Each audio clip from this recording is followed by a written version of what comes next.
চিন্তায় তারা জেলে যাচ্ছে, কেউ কেউ দেখা যাচ্ছে অসুস্থতার ভান করে এসি রুমের মধ্যে হাসপাতালে কাটাচ্ছে। এটা আগেও অনেক নজির আছে। এটার জন্য দায়িত্ব চোরেদের রানী মমতা ব্যানার্জি। যা টাকা যে তুলেছে তার 75% তো উনাকে দিয়েছে, পৌঁছে দিয়েছে। তো বড় বেনিফিশিয়ারি তো উনি, অতএব বড় বেনিফিশিয়ারি পুলিশ মন্ত্রী, তার কথায় পুলিশ উঠে বসে তিনি তো প্রোটেকশন দেবেনই, কিন্তু প্রকাশ্য চোরেদের সাপোর্ট করেন। বিধানসভার ফ্লোরে শাহজাহানকে সাপোর্ট করেছেন, আজকে তার হোটেল থেকে 10 কোটি টাকা ফেক কারেন্সি বেরিয়েছে। বাংলাদেশ বর্ডার সাতক্ষীরার পাশে সঙ্গে সালি, ভয়ঙ্কর। আর যত ভারতবর্ষে খুন, 2 নম্বরই, যত রকম খারাপ কাজ হচ্ছে সব অন্য রাজ্যের পুলিশ সেখানে ধরছে। আসাম এসটিএফ এসে 7 শেখকে ধরলো, কাশ্মীর এসটিএফ এসে জাভেদ মুন্সিকে ধরলো, উত্তরপ্রদেশ পুলিশ এসে ব্যারাকপুর কোর্টে হাসান মীর নাম ভাড়িয়ে হিন্দু নাম সেজে, তিনি ধর্মান্তরিত করেন আর মহিলা পাচারের ব্যবসা করেন, তাকে কলার ধরে মারতে মারতে পরশুদিন নিয়ে গেল রঞ্জিত নিবাস। আজকে বিহার এসটিএফ হিন্দি সিনেমার কায়দায় করে বিহার এসটিএফ এসে আইসিসিউর ভিতরে গুলি করেছে। যেখানে যত ভারতবর্ষে রোহিঙ্গা পাবেন সব পশ্চিমবঙ্গ থেকে আধার এপি কার্ড বার্থ সার্টিফিকেট বানিয়েছে মমতা খালার লোকেরা।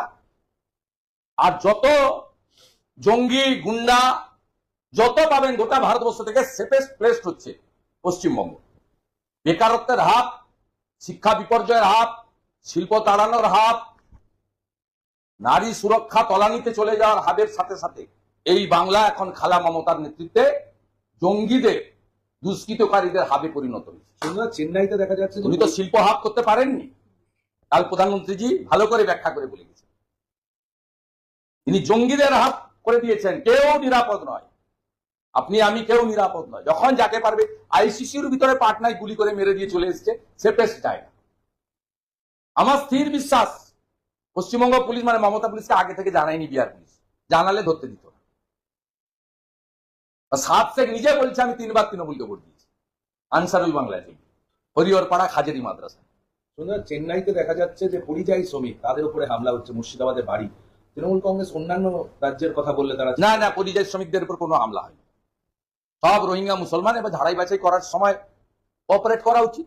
এখানেও তো পুলিশ অনেককে জিজ্ঞাসাবাদের জন্য অনেক ইস্যুতে নিয়ে যায় থানায়, তারপর ভিডিও দেখে কাগজপত্র দেখে সবাইকে তো আর ফরওয়ার্ড করে না।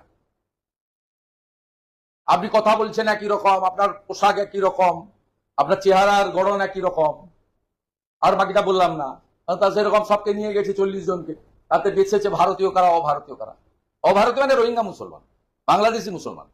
হিন্দুরা প্রোটেক্টেড, আবারও বলছি সিএএ তে অল আর প্রোটেক্টেড।